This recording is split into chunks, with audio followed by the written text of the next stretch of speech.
Ang mga pananaw, opinyon at pahayag na inilalahad sa programang ito ay tanging sa mga host at panauhin lamang at hindi sumasalamin o kumakatawan sa opisyal na polisiya, posisyon o pagsang-ayon ng network, ng pamunuan nito o ng mga kaugnay nitong organisasyon. Face to face, sinong sisimangot? Face to face, sinong ngingiti? Face to face, inyong bangayan? Face to face, huwag mong talikuran. Harapin mo, face to face. Harapin mo yan! Face to face! Good morning, mga kapatid! Yes, yes, yes! Normal lang sa mga magkakapatid ang nagkakatampuhan, pero dapat nagkakaayos din eventually. Yan ang aming paniniwala dito sa Team Bula! Agree ako dyan. Alam mo, natural lang naman na magkatampuhan paminsan-minsan, pero at the end of the day, gabi na. Ha? At the end of the day, sila-sila pa rin naman ang magdadamayan. Ganyan po ang magkakapatid. Tama ba, Team Puti?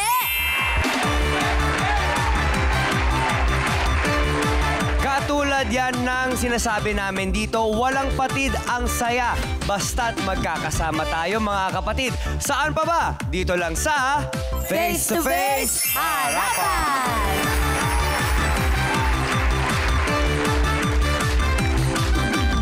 Higit pa sa pagiging kapatid, kung sila ay tumayo para sa amin ay parang magulang. Let's welcome our harapang tagapayo. Be mindful sa feelings ng iba. Yan ang payo ni Dr. Camille Garcia.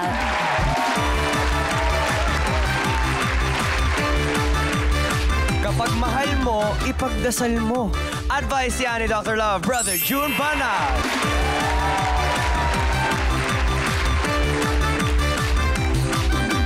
Sumunod sa batas ng tahanan. Paalala yan mula kay Atty. Lorna Capunan.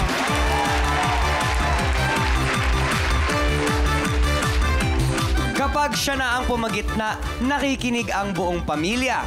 Eto na siya mga kapatid, ang mapagmahal na ate ng masa, Corina Sanchez Rojas! Face to face, sinong sisimangot? Face to face, sinong ngingiti? Face to face, inyong bangayan? Face to face, huwag mong talikuran. Harapin mo, face to face. Hindi naman sobrang pagmamahal. Mahirap din yung sobrang nagmamahal, di ba? Lahat ng sobra, bawal. Ayan. At dahil magpapasko na, okay naman ang magmahal. Pero wag pa rin sobra. O eto na, sayawan na tayo!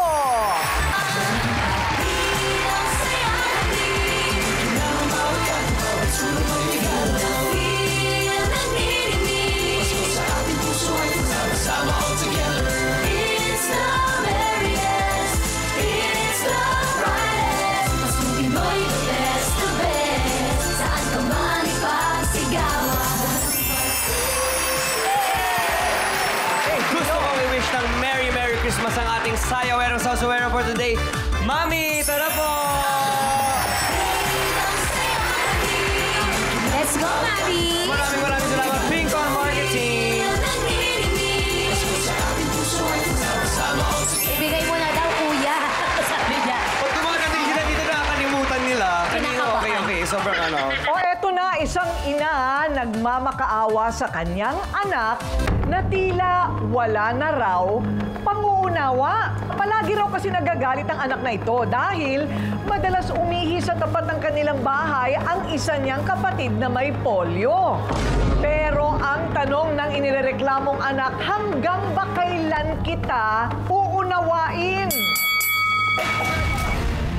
Naubos na raw ang pasensya ni Aiza sa kapatid niyang may polio.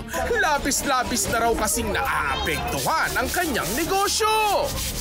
Aiza, unawain mo na lang si Bekang kasi hindi na nakakalakad, hindi pa nakakarinig. Buti nga, wala ka sa kalagayan niya.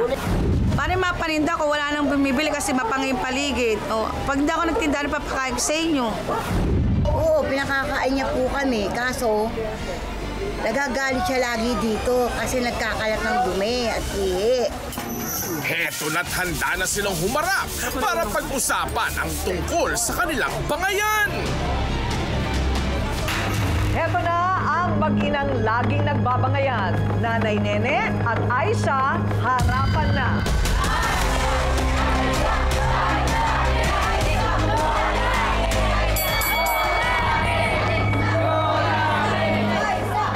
Naku, Lola, ilan taon na po kayo? 69 po. 69. Ano ang problema? Ilan po ang anak ninyo? 12 po. 12 lang. Kunti lang naman pala. Kayang-kaya natin to. Pero nabuhay nyo naman sila, napaaral lahat? Hindi naman po. Hindi lahat napaaral. Yan ang Alam mahirap ko pag naman. maraming anak, ano? Okay, lahat ng mga anak mo sa'yo pa rin nakatira? Yung iba pong may asawa, kagaya ni Aiza. Okay. So, yung iba may asawa na, wala na. Ilan na lang ang natira sa bahay mo? Ano po, 3 na lang pong may asawa. Tapos pang-4 po yung lumpo. Okay. Ilan po ang nandyan pa rin sa bahay niyo? Yung pa rin po 4. 4. Ayun. Kasama na nga itong si Aiza. Opo. Okay. So, ano ang problema? Ano po, kasi po, nagrereklamo po ako dahil yung ate niya nagkakalat ng ihi at dumi. Nawain mo na lang kasi lumpo yung ate mo. Okay. Sabi ko sa May kanya, sakit ba sa pag-iisip o hindi naman? po. Nalumpo po siya, hindi siya nakakalakad, bingi, malabo mata. Ay, ganun. Maraming diferensya. Ano pang mga naging sakit, nanay? Sabi mo? Sa baga po. Nagkasakit din sa baga? Opo. Tapos din na po, nung 2 beses na po siya na ospital, yun na dire-diretso na po hindi na siya nakalakad. O, so ano ang inireklamo mo? Paano ba umasta si Aiza doon sa kapatid? Gali po siya kasi, ate niya nagkakalat ng ihi, tsaka dumi. Pasensya mo na lang, ate mo, kasi may diferensya. Oo, okay. Ba't siya po nagpapakain sa amin? Kasi po, titinda po siya ng kwek-kwek eh. Minsan-minsan po, binibigay niyang ate niya na po ng pagkain. Minsan po yung asawa po. O ngayon, so ano ang pinapakain pala niya? Kaso nga po, nagrereklamo po siya. Oo. Kakalat daw po yung kanyang ate. Pero tama naman pong ireklamo yun.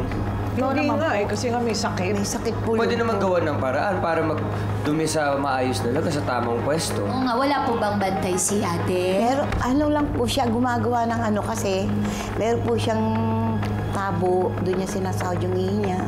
Tsaka Para pag arenola. Opo. Oh, so bakit nagkakalat pa? Minsan po na, pagka yung matindi na yung ano niya. Naaabutan. Opo. Ayun. Minsan po yung regla. Pwede naman yatang hanapan nila ng paraan yan na para hindi na rin magkalat. Kasi hindi rin maganda sa bahay naman yung may kalat ng ihi at dumi ng tao. Hindi ba? Sino yung naglilinis? Ako po, minsan. Okay. Kaya yung mga kapatid niya, yung kuya niya. Ayaw niya ng pinag-iwalay ko po yung asawa. Doon po natutol sa bahay namin. Kasi ayoko pong magtabi, baka magbuntis na naman po. Kaya ginawa ko, doon ko pinag-iwalay siya. Kaya ako na lang po nag-aalaga. Okay. So, ano ang gusto niyong mangyari ngayon? Lola, umalis si Aiza sa bahay? Ano, Di naman paano? po, kasi siya po sumusuporta sa amin sa pagkain eh. Kahit na nahihirapan siya sa hanap buhay niya, titinda siya ng kwek-kwek. Oo. Kahit pa paano, napapakain niya kami. Okay, alamin nga natin kung ano naman ang masasabi nitong si Aiza. Ano bang klaseng pagrereklamo ang sinasabi ng nanay mo? Hindi ko kasi maintindihan bakit umabot pa kayo dito kung yun lang naman ang problema. Ano, ang kanyang panig sa pagbabalik ng Face to Face Harapan. Face to face, sinong sisimangot? Okay, Aiza, hindi daw niya inuunawa ang kapatid na may polio dahil parati daw dumudumi at umiihis kung saan-saan. Ano bang klaseng reklamo ang ginagawa mo? Sobra na po sa unawa. Ate ko rin, halos ako na po nagpapakain sa kanya. Ang nireklamo ko lang po kasi paano po yung may bibili, nagre-reklamo po kasi bakit daw po mapangi. Siyempre, tusok-tusok po yung tinitinda ko sa. Tapos ko po magtinda, nagmamanicure po kasi ako. So, maliban sa pagbebenta ng kwek-kwek, nagmamanicure ka pa? Opo. Okay. Pero tama naman yung pag-iisip niya. Tama naman po. Ang akin lang naman po, ma'am, yung Inisin po kasi nadidiri po yung mga bumibili. Bakit daw po mapangi?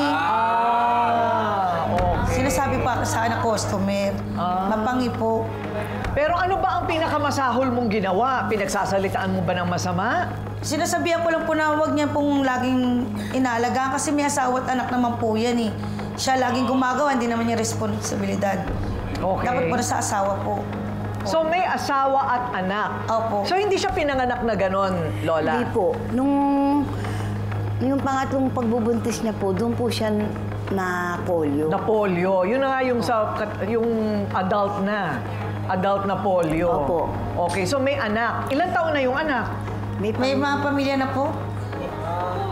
Yung mga anak? Opo, may pamilya na po. Yung asawa na lang po niya nandiyan. Hindi niya po maintindi.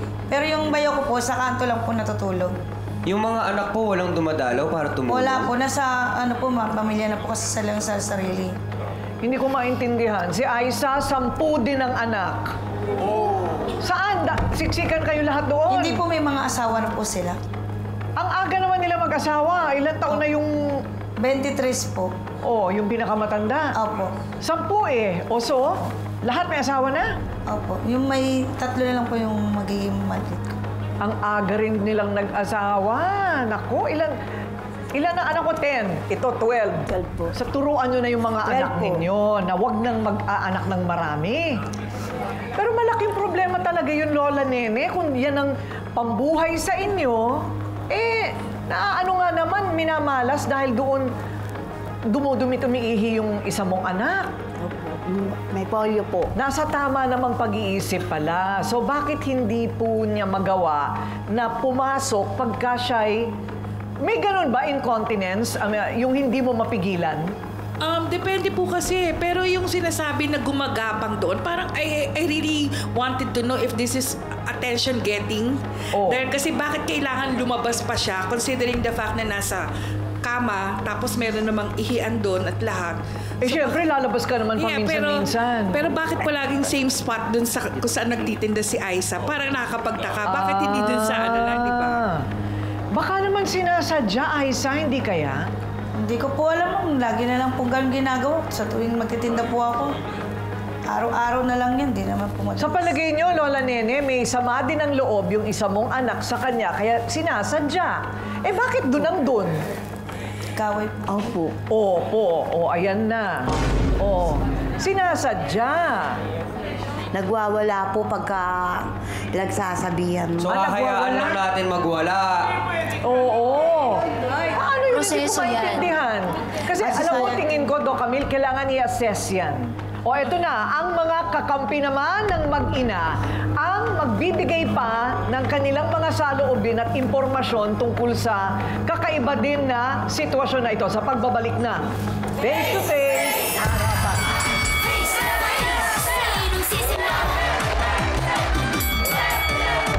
Ito na mga kakampi ng mag-ina. Siya ang asawa ng anak ni Nanay Nene na may polio. Ray, humarap ka na.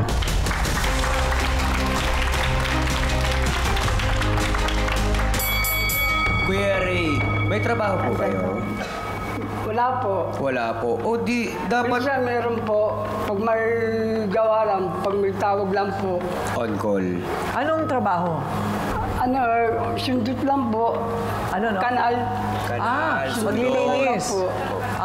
Okay. So, hindi po siya lagi na nagtatrabaho po kayo? Ba't hindi po May tawag lang naaasikaso? po. Doon lang ako nagbibigay sa kanya. Opo. So, bakit hindi niyo po naaasikaso ng yung asawa po ninyo? Wala ko kasi akong bahay. Sa karsada lang ako natutulog. Hiwalay na ba kayo? Hindi naman po kami hiwalay. Hindi naman kayo hiwalay na nagkasamaan ng loob. Kung hindi... Pero kasi marami sila. Maraming natutulog sa bahay po. hindi na kasya. Pero ang sabi po ni Lola Nene kagabi, pinaghiwalay lang ng tulugan. So, sa gabi lang yun. Sa umaga, sa hapon. Naaskasi ko naman siya. Binibigyan ko naman siya ng pera. Hindi lang pera yung usapan sa Pagkain, ano. ganun. Pagkain, alaga, paglilinis sa kanya kasi syempre lumpo na po Pag siya. pag kailangan na maliligo siya, sinasamahan ko po siya sa kubeta, sa CR. So, paano yung problema nga natin na dun siya dumudumi, umiihi sa may kung saan siya nagtitinda? Totoo yun. Ha? Sinungaling ka, magpalabla ka. Sinungaling ka, totoo yun. Hindi mo nakikita kasi wala ka doon. Kasi wala ka doon. Dahil kami nag-aaway ni ate. Pagka mapatawag lang po siya, tsaka lang po siya pupunta, magbibigay ng pagkain. So hindi. pero- So yun ang nangyayari. Pero nakakausap mo ba yung asawa mo? Opo. So, bingit daw eh. Hindi, itatapat mo lang yung bunganga mo sa akin. Itatapat mo lang. Nakakarinig mo. Tapos nakakaintindi naman. Opo. Oh, Ray, ba't di mo masabihan yung sa tenga niya na huwag mo gagawin yan? Kasi ang tingin ni Lola Nene, sinasadya. Kasi may galit dito kay Aiza. Nagwawala po pagka nasasabihan daw.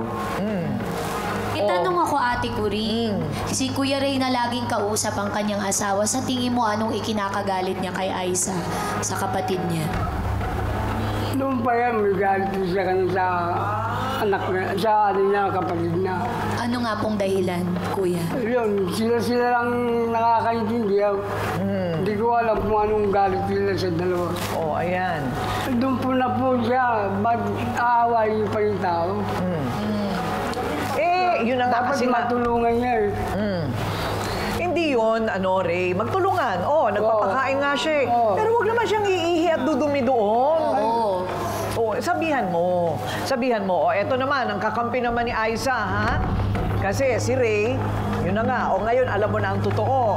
Siya ang anak ni Aiza na saksi sa madalas na sigawan ng kanyang nanay at lola. Lynn, humarap ka na.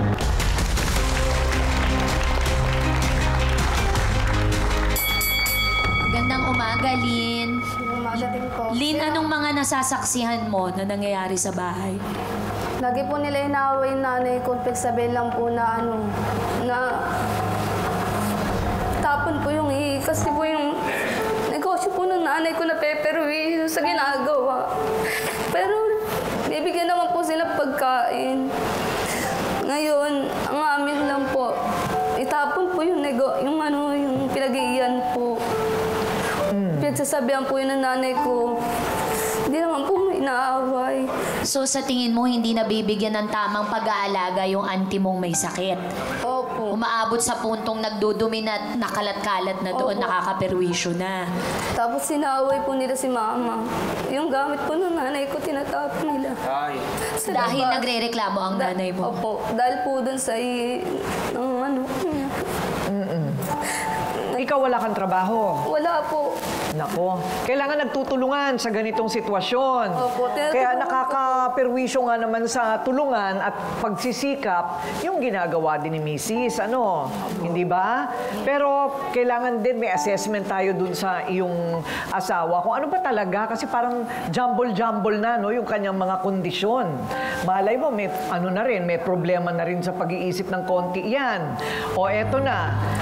May hangganan ba ang pang-uunawa, lalo na sa mga kapatid na may kapansanan? Pag-uusapan natin yan sa pagbabalik na Face to Face, harapan.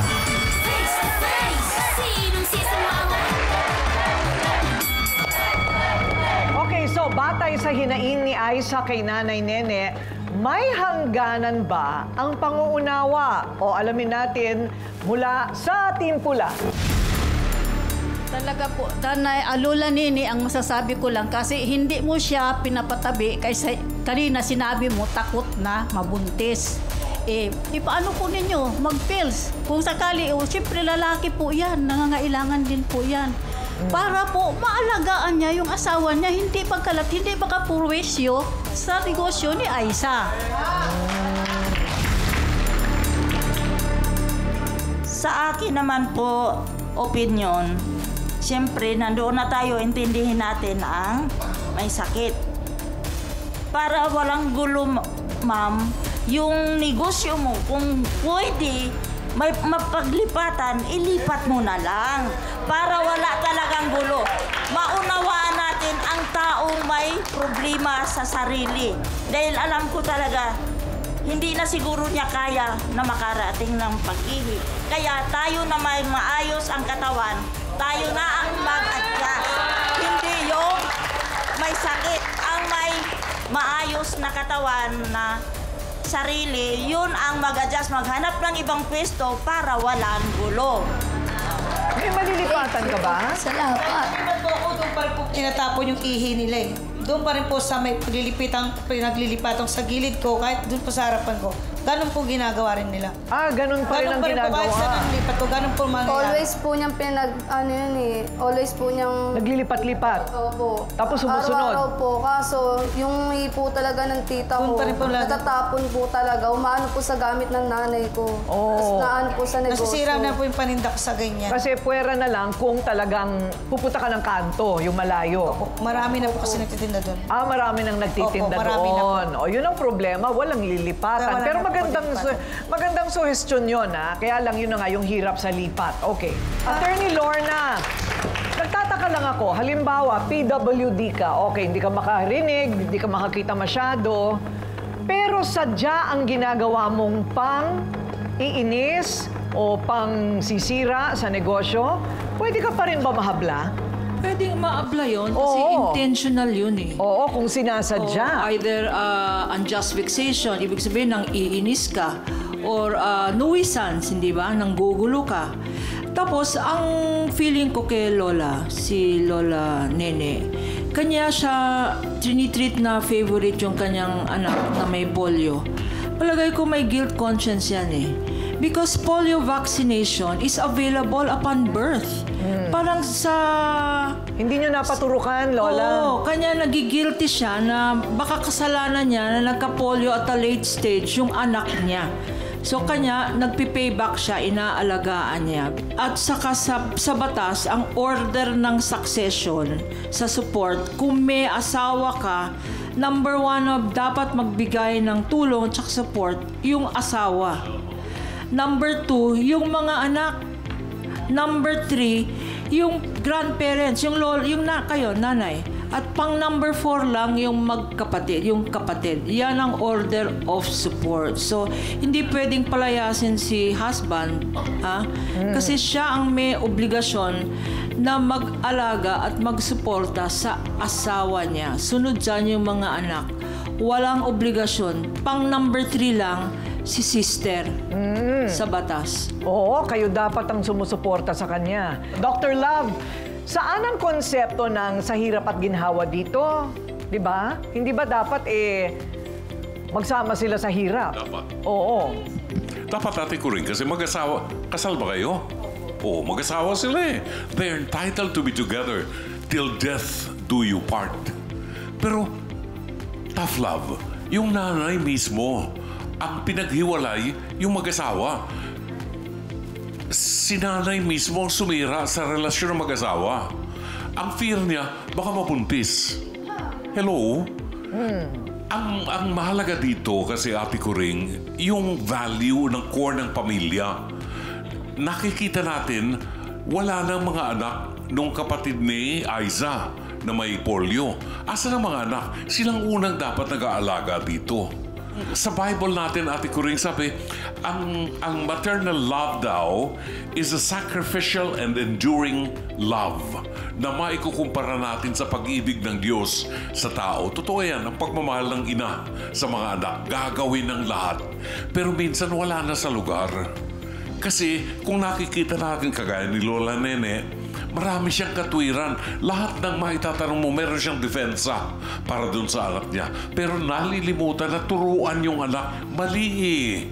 Kasi yung kinikita ni Aiza, bahagi ng kinakain natin. Huwag ka namang umihi dyan. Kasi walang matinong tao na bibili ng kwek-kwek dun sa mapanghin lugar. Huwag mo nang paalisin si Aiza dun sa lugar na yon. Kasi libre dun eh. Harap ng bahay niya. Ang solusyon, turuan yung umiihi. Hindi dapat umiihi doon. Wala ba kayong toilet sa bahay? Meron po, kaso po malayo po sa bahay namin. Ano ka pa po ng... O kaya meron siyang tabo. Tabo lang po kasi Okay, yung tabong yun, pag napuno, huwag naman doon itapon. Gumawa kayo ng paraan kung saan po pwedeng i-dispose yung ihi. Kasi hindi po pwedeng ganun sa ating lipunan ngayon. Ate Coring. Okay. Thank you very much, Brother Jun. Doc Camille, anong tingin mo? Ano ang diferensya talaga nung babae? Nananadya? Yeah. O talagang hindi niya mapigilan ang sarili niya? Okay, una-una kasi adult polio to. So, nakakalungkot na sabihin na wala siyang alam. Second, ayokong sabihin na nagiging ganito yung relationship. There is such a thing as codependency. And when you talk about codependency, ang nagpo-fulfill ng parang yung feeling niya satisfied siya na naging nanay siya, naging mabuting nanay siya, is lola nene. So, ang tawag dito, yung tinatawag nating relationship addiction. Hindi niya, at the expense of Aiza or sa ibang mga tao, didepensahan niya to dahil kasi yun yung sa tingin niyang dapat na ipakita na yung anak ko may depresya. Kaya dapat intindihin nyo, dapat unawain nyo. Bakit hindi nyo maintindihan? Yun yung magiging problema, nanay. Dahil kasi hindi mo alam kung ano talaga yung iniisip nitong anak mo. Lalo pa na nakakapagtaka na meron siyang pamilya. So definitely, pagdating po sa ganyang pagkakataon, siguro ate ko rin kailangan din po ng counseling ni nanay. Dahil kasi siya yung nagkakaroon ng codependency dito sa anak niya eh. At the same time, siguro si Ray, kailangan din siguro maintindihan mo kung ano mga responsibilities mo kasi parang hindi ko maintindihan bakit ganon. Alam nyo, tabo lang, pwede namang arinola para mas malaki. Tapos, paano bang ilalagay lang sa CR yung i-dispose nyo ng tama yung mga ihi na yan. Sana makita nyo yung problema dito, yung possibility for typhoid fever, yung mga waterborne diseases because of the fact na napaka-unsanitary ng lugar na pinagtitindahan. Okay, thank you very much kay Doc Camille. Makakamit na kaya ang pag-unawa sa isa't isa dahil mukhang lumabas na lahat sila may mga kaunting pagkukulang, konsiderasyon sa gitna ng kanilang sitwasyon. Magbabalik ang Face to Face Harapan. Face to Face, sinong sisamahan? Okay, alamin na natin ang desisyon ng bawat panig. Pero bago yan, sabihin ko muna sa inyo yung balak namin gawin. So, para may trabaho na rin si Lynn, maglalagay kami mamumuhunan kami ng kaunting maibebenta mo. Doon din sa malapit sa pwesto para magtulungan kayo ng nanay mo. Kung may sarili ka binibenta, siya rin may sarili siyang binibenta. Ha? Tingnan natin kung ano yung maganda na wala doon sa inyo para kayo yung pupuntahan. Ngayon, check-up, assessment ni ate. Nakita ko yung video niya, no? Na hindi ko alam, may problema na ba sa pag-iisip yan o yan ba ay physical? Hindi ba na hindi niya kayang pigilan ng kanyang sarili? Alamin po natin. So, hindi natin malalaman ang solusyon kung hindi natin alam yon. Okay. Tapos yung mga barangay benefit na hindi po ninyo nakukuha, kakalampagin po namin ang inyong barangay. Hindi po, ma'am. Ano po, kapag may ayuda naman po, binibigyan kami ng barangay. Aba, wala akong pakialam sa ayuda. Iba pa yun. Iba pa yun. Yung ayuda, pagka malapit na eleksyon na yan, ayuda. Pero, yung benepisyo na regular, hindi dapat ipinagkakait sa inyo yan. Hindi ba? Huwag kayo matakot, kami bahala. Pag pinag-initan kayo, isumbong nyo lang ulit sa amin. Okay? Okay ba yon? So, magkasundo na kayo, ha? Aayusin namin lahat yan. Sige na, ikaw na lumapit sa nanay mo. Huwag na kayong magsisigawan. Nagsisigawan daw kayo. Sige, ayan na.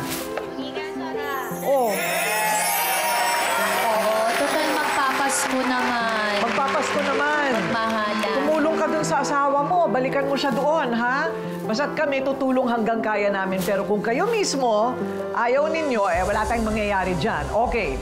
Sa mga PWD, totoo na inuunawa ang persons with disability sa lipunan. Pero kung matalino naman ang pag-iisip o matino at gumawa ng krimen, siya pa rin ay mananagot. Kasi kahit PWD ka, mayroon ka pa rin mga responsibilidad. Okay, sa magulang naman, kung nagkamali na sa una, huwag nang dagdagan pa sa pangungunsinti ng anak. Kasi ang mali, natapalan ng mali, ay magbubunga rin ng mali. Okay, ito naman sa mga barangay captain. Siguro panahon na kayo naman po ang pagsabihan namin. Ibigay naman po ninyo ang mga benepisyo na karapatang matanggap ng mga mahihirap na tao. Dapat nga hinahabol pa po ninyo ang inyong mga constituents para ibigay ang benepisyo nila, lalo na't hindi nila pala alam na meron palang ganon para sa kanila.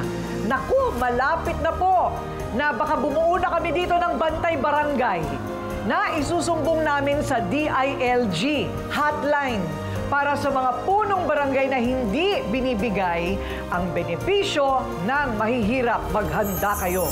Ayan, ako po ang inyong Ate Kuring nagsasabing may kayang harapin ang mga issue dahil walang hindi nadadaan sa pag-uusap, basta dapat may mukha kang ihaharap dito sa Face to Face Harapan. At meron kaming pamasko-lubong. Talaga naman walang patid ang Paskong Kapatid. Ayan, para sa inyo. Para masaya-saya naman. Makatulong sa inyo po, ha? Face to face. Face to face, harapan tayo. Face to face, problema'y solusyonan. Kaya na ating pag-usapan. Face to face, tama lang o kraya. Sabo na sabuting tama o mali. Galit, bati. Bawat panig ating pakinggan. Ang mga gusot ay may kasagutan. Face it, face off. Di ba sadyang makulay ang mukha ng buhay? Tayo magharapan sa bawat katanungan. Aminan, awayan, isaayos na. Gusto mo bang makisawsaw? Tara na kaibigan, tungkulay magkalinawan. Face to face, sinong sisimang Pinapalayas na nakikitira lang. Basta talaga magsalita, nasampal ko po siya. Wala naman po kung tutusin siyang karapatan, nasaktan ako. Nasaan ang kapatid mo? Mas po na-dance mo sa mapulog sa kanila. Ano mo respetuhin yung ganyang katatanda kung ganun sila kabastos? Hindi ka, po kasi ako, iba po kasi mga ugali. Oh no! Kahit